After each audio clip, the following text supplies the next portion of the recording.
guys, we're back in San Niccolò. We just can't help but coming back here. This place is so great. We just love this neighborhood. And today we're gonna take you into a very special place which is called the Bisonte. What is that? Well, it's an historical and very important school from printmaking that we have in Florence. So let's go in and let's meet the owner.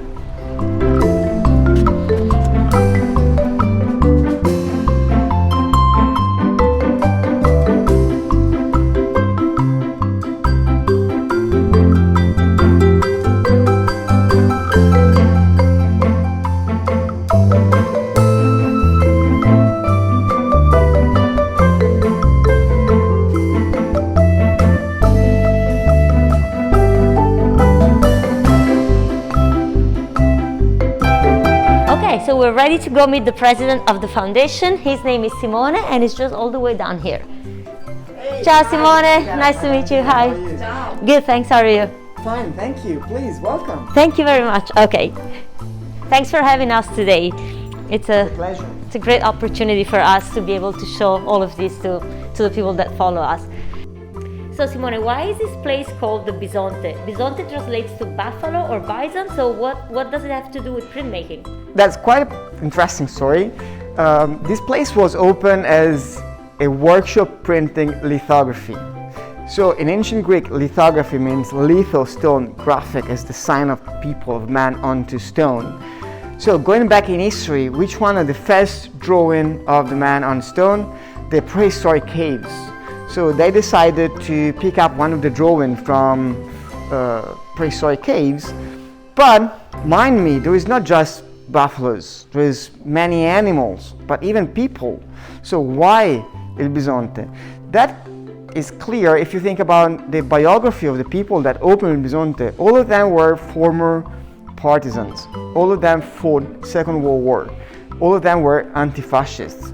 So the idea was to pick up an animal that was strong but not aggressive, able to defend itself. So in a way to represent the partisan war.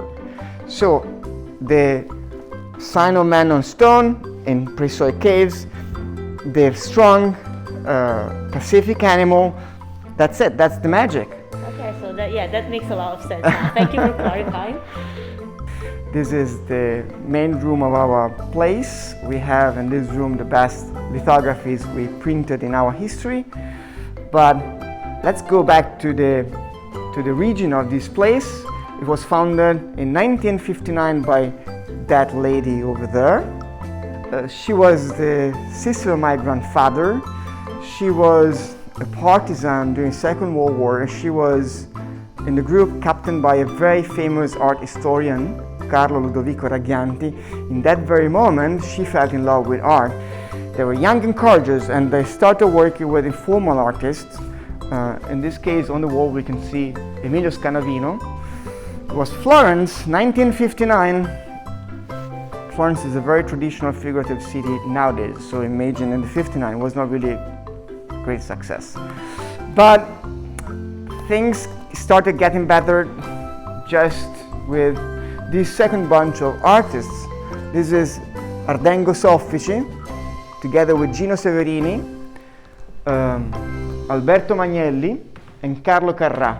With those four late futurists, Il Bisonte had a quite success. They even gained quite money, and they decided to buy this place. So they bought these premises and moved over here in 1965. That was not really a good choice, because on 1966 there was the flood, and this is San Niccolò neighborhood. It is one of the lowest of the city. The water in this place was higher than the ceiling, so sort of 5 meters, maybe more. And Il Bisonte was simply wiped out. That one is something we have to focus a little bit, because this is the only Picasso lithography ever printed in Italy. It was printed with us. It was imagined by Raggianti, and together with Picasso, and Maria Luigia, they decided to do something for the cause of the anti-fascists. We had to remember that in that very years, Spain was under the dictatorship of Franco. So Picasso accepted, but asked that all the money that we gained from the selling of that prints were going to defend political prisoners. And it happened, but the fame that came out from this operation was huge. So that happened in 1961, so before the flood. The flood destroyed everything, but Maria Luigia was quite a tough woman. She was very strong-willed and felt that the flood was not just a disaster, but was a challenge to accept. And thanks to some common friends, she got in touch with the English sculptor Henry Moore. But Henry Moore was the first to come to help after the flood, and many international artists. And let's say that the flood was the reason that Il Bisonte opened to international artists. And since that moment, at the beginning of the 80s, for the whole 70s, the things for Il Bisonte and for lithography were going very well. Then slowly things changed and lithography sort of faded away slowly, and Il Bisonte, Maria Luigia decided to open a school to teach the traditional and ethical approach to printmaking. This happened in 1983, and since that moment we are more oriented on teaching and didactic. We have exhibition, we have classes. Our focus shifted a little bit more on etching and calcography more than lithography, but still we are very active in the printmaking field. Okay, so Simone is gonna take us to the school, so we're gonna see how this printmaking and etching is done. Let's go.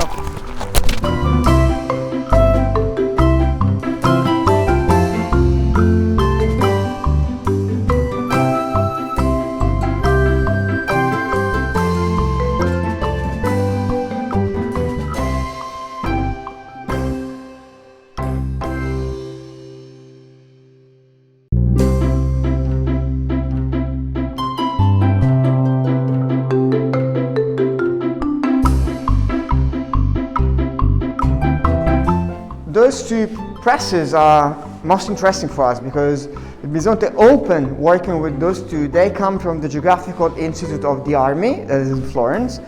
They were in 1965 already printing with offset, so the lithographic material, the presses, were completely unused. We bought them, we bought the presses, we bought more than 200 stones, and we hired the two lithographers that used to work over there. So Bisonte opened in 1965 with already expert and skilled artisans.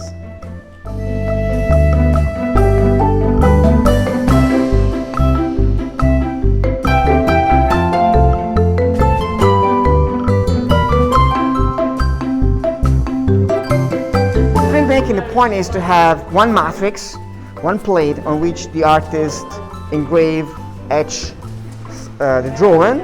That then is printed, inked and printed into an edition, so on different papers to have several prints and run an edition. People over there was inking. All of this is etching presses, and I'll now show you somebody using them. Here you can see a girl working on a plate. She's sort of erasing signs already done, and you can see how hard work it can be. She's working on metal. This is zinc. So now Lisa is going to print. You can see the white paper with the drawing is the register, so that the sheet of paper just is laid down exactly in the right position. Because the ink stays inside the sign on the metal and the half the surface is clean, we need a press like this one for pushing the paper that is getting softer because of water inside the signs that are etched in the metal.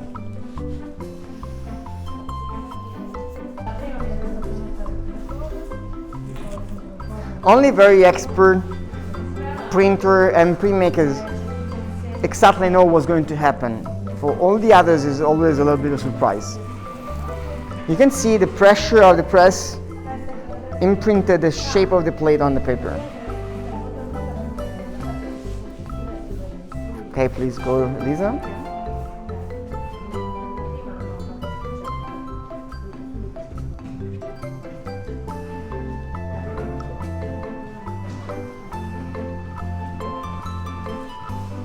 This is it. So now we're going into yet another place. Today is going to be amazing. We're taking you to all of these special workshops and and shops around San Niccolò. So let's go inside to take a look at some neon signs. There you go.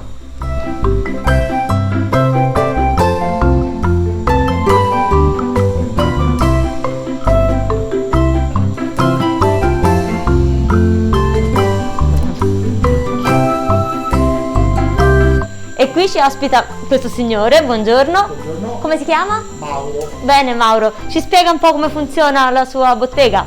Come funziona la bottega è molto semplice, facciamo su richiesta tutta roba fatta su ordinazione, facciamo dei disegni direttamente su carta, uno a uno, e poi ci andiamo su, lo scaldiamo come pezzo di vetro, lo scaldiamo, lo pieghiamo, lo formiamo sopra e andiamo avanti così.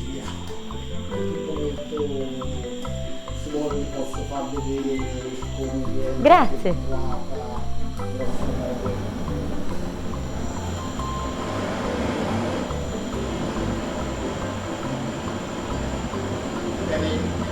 Il vetro va scaldato da tutte le parti, va sempre girato durante il riscaldamento.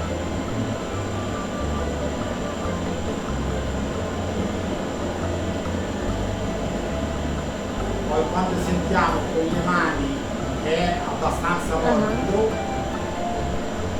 Ah sì, si sta piegando. guarda che si sta già condividendo il vetro.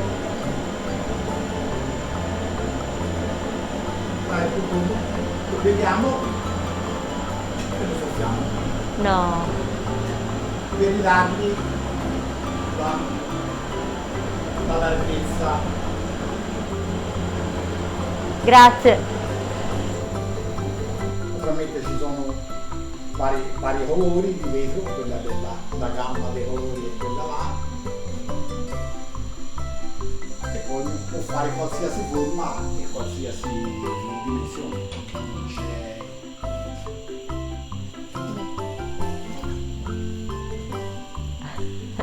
Molto bellino, davvero. So Florence really has it all. If you did like our video, make sure you subscribe to our channel and you give us a like and mainly share. Bye! Thank you for watching.